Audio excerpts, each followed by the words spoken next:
This video contains news and analysis related to a recent terror attack in Kashmir. The content may include sensitive visuals and discussions that could be distressing to some viewers. Viewer discretion is advised. We strongly condemn all forms of violence and terrorism. The purpose of the content is solely to inform and create awareness based on verified reports.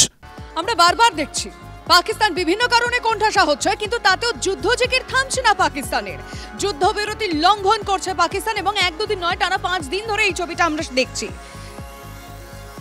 বিনা প্ররোচনায় প্রকৃত নিয়ন্ত্রণ রেখা বরাবর গোলাবর্ষণ হচ্ছে। কুপওয়ারা, বারামুলা ও আখনুর সেক্টরে ভারতীয় সেনার post লক্ষ্য করে গুলি চালালো পাক রেঞ্জার্স।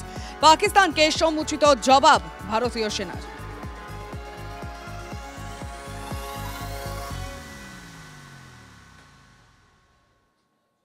পাকিস্তানের প্রতিরক্ষা মন্ত্রী খোয়াজা আসিফ তার যে এক্স হ্যান্ডেল, সেই এক্স হ্যান্ডেল ভারত বন্ধ করলো। তার কারণ সেখান থেকে বেশ কিছু উস্কানিমূলক মন্তব্য তো আসছিল, পাশাপাশি ভুয়ো তথ্য ছড়ানোর অভিযোগ এবং সন্ত্রাসবাদকে সমর্থন করার মতো বেশ কিছু পোস্ট সেখান থেকে দেখা যাচ্ছিল, যে কারণে পাকিস্তানের সোশ্যাল সাইটেও ভারতের সার্জিক্যাল স্ট্রাইক একে বলা যায়। এর আগে আপনারা জানেন পাকিস্তানের একাধিক ইউটিউব চ্যানেল তার স্ট্রিমিং বন্ধ করে ভারত এবং বেশ কিছু সাংবাদিকের অ্যাকাউন্ট বন্ধ করে দিল্লি।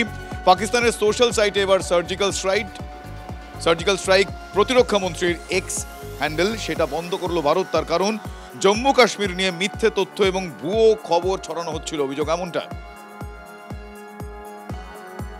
এবার আপনাদের এক্সক্লুসিভ এমন গ্রামে নিয়ে যাব যে গ্রামের ছবি বা সেখানকার নাগরিকরা এই পেহেলগাঁও হামলার পরে কি করছেন সেটা আপনাদের সামনে তুলে ধরবো। কাশ্মীরি গ্রাম রয়েছে একেবারে সীমান্তবর্তী যে অঞ্চলগুলোতে, তাদের বাসিন্দারাও প্রস্তুতি নিতে শুরু করেছেন। কখন গোলা উড়ে আসে তার কোনো গ্যারান্টি নেই, প্রাণে বাঁচতে হবে। আর এবার তারা বাংকার তৈরি করে নিয়েছেন, আশ্রয় নিচ্ছেন সেখানকার মানুষজন। পিঁপড়ে ডিম নিয়ে গেলে বুঝতে হয় বর্ষা আসছে, আর নিয়ন্ত্রণ রেখা পারের মানুষ বাংকারে আশ্রয় নিলে বুঝতে হয় যুদ্ধ খুব একটা দূরে নয়। কাশ্মীরের এটা প্রাচীন প্রবাদ।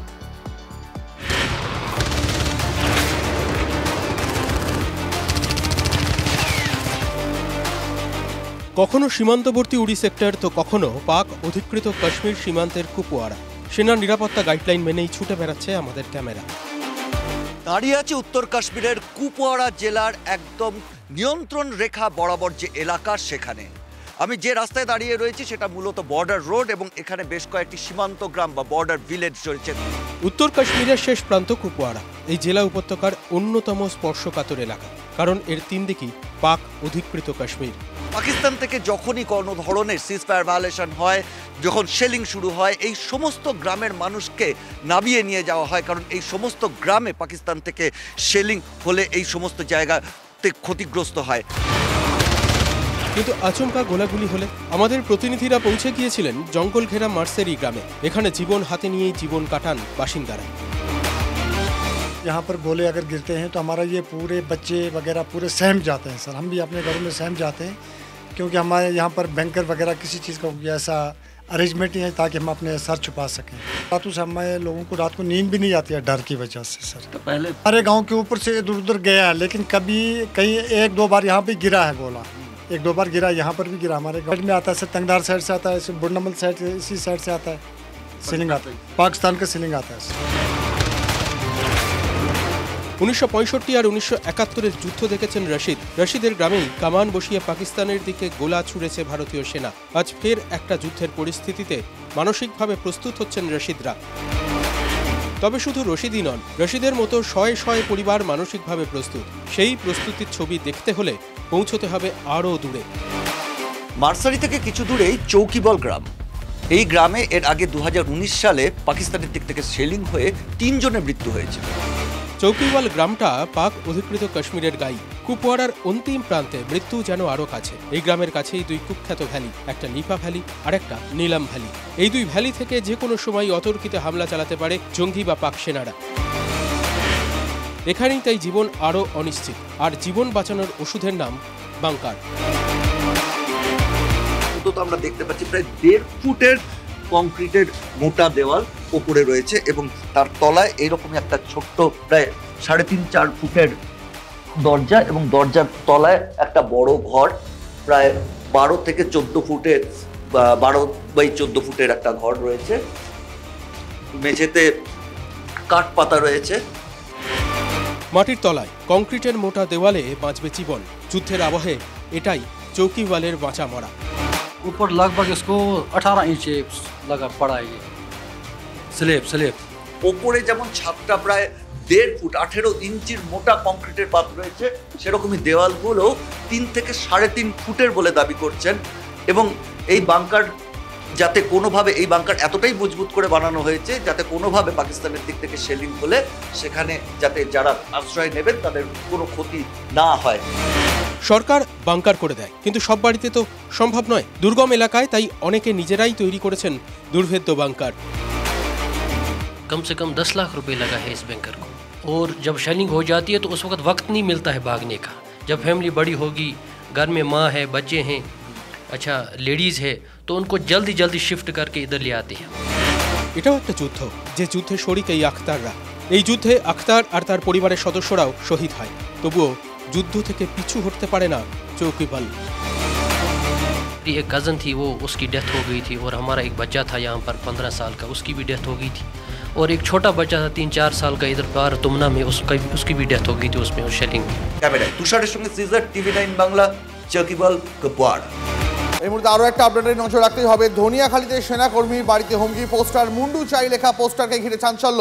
বিস্তারিত জানতে কথা বলবো, আশিক রয়েছেন আমাদের সঙ্গে সরাসরি, সনদ রয়েছেন আমাদের সঙ্গে, মাফ করবেন সনদ, এই পোস্টার কারা লাগালো, এখনো পর্যন্ত পুলিশি তদন্তে কি উঠে এলো?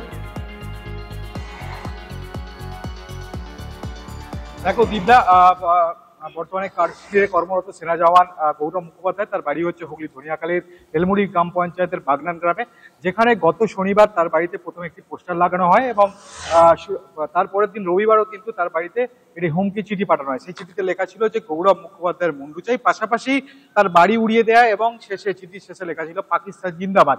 এই নিয়ে কিন্তু পুলিশে অভিযোগ দায়ের করে। এরপরেই কিন্তু পরিবার ধনিয়াখালী থানায় অভিযোগ দায়ের করেন এবং হুগলি গ্রামীণ পুলিশে তারা অভিযোগ দায়ের করেন। এরপরেই গতকাল আমরা দেখেছি যে হুগলি গ্রামীণ পুলিশের একাধিক উচ্চপদস্থ অফিসার তাদের বাড়িতে এসেছিলেন, বিষয়টা নিয়ে তারা তদন্ত করছেন, এবং তারা পুলিশের তরফ থেকে যেটা জানানো হয়েছে যে এই ঘটনা নিছকই কোনো রকম ভাবে মজা করার জন্য করা হয়েছে, নাকি এটা এর বিষয়তে গভীর ষড়যন্ত্র আছে সেটা কিন্তু খতিয়ে দেখছে। কিন্তু বিষয়টা হচ্ছে সেখানে এই ধরনের গ্রামীণ এলাকায় এই ধরনের পোস্টার, একজন সেনা জওয়ানের বাড়িতে পোস্টার, কোথাও মনে হচ্ছে যেন এলাকাকে অস্থির বা রাজনৈতিক। বুঝতে পেরেছি। আপাতত অনেক ধন্যবাদ তোমাকে সনদ।